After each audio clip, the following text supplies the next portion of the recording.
Mencengangkan. Mencengangkan. Pak Pendeta bongkar kisah Anies Baswedan buat majelis satu gereja menangis. Saya emosional juga menceritakannya. Tokoh Kristen yakni Pendeta Shepard Supit membongkar kisah yang tak pernah diekspose tentang Anies Baswedan.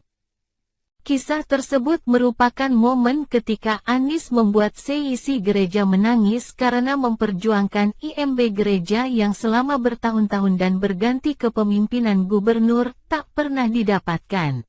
Menurut Pendeta Supit, saat itu setelah dilakukan pengecekan dan validasi oleh timnya, Anies memutuskan bahwa IMB sebuah gereja harus diterbitkan dan diberikan segera. Namun sesaat sebelum IMB diberikan, ada pihak yang tak setuju dan menolak. Satu, ketika akan diresmikan, Anies laksanakan, memberikan IMB, tetapi ketika akan diresmikan hari ini ada keberatan dari warga setempat, jelasnya. Pada situasi yang demikian, Pendeta Supit mengungkapkan Anies memilih turun langsung menyelesaikan gesekan yang terjadi dengan berdialog dengan pihak yang menolak, dengan kemampuannya berdialog dengan berbagai pihak itulah yang pada akhirnya membuat IMB gereja yang puluhan tahun tak diberikan.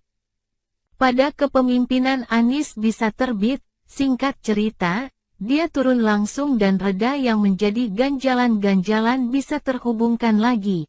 Pak Anies seorang gubernur, dia turun tak sekadar wacana. Dia berdialog dan terjadilah kesepakatan, akhirnya kami balik dan memberikan itu IMB ke gereja GPIB Pelita yang 40 tahun tak dapat izin, jelasnya. Bahkan, Pendeta Supit mengungkapkan dengan apa yang diperjuangkan Anies membuat seisi gereja mulai dari pendeta dan jemaatnya menangis haru. Saya kalau bicara ini emosional juga. Terharu karena saat itu pendeta dan majelis nangis semua, mereka tidak menduga dan kaget, tambah sosok yang juga tergabung dalam tim gubernur untuk percepatan pembangunan, TGUPP, tersebut.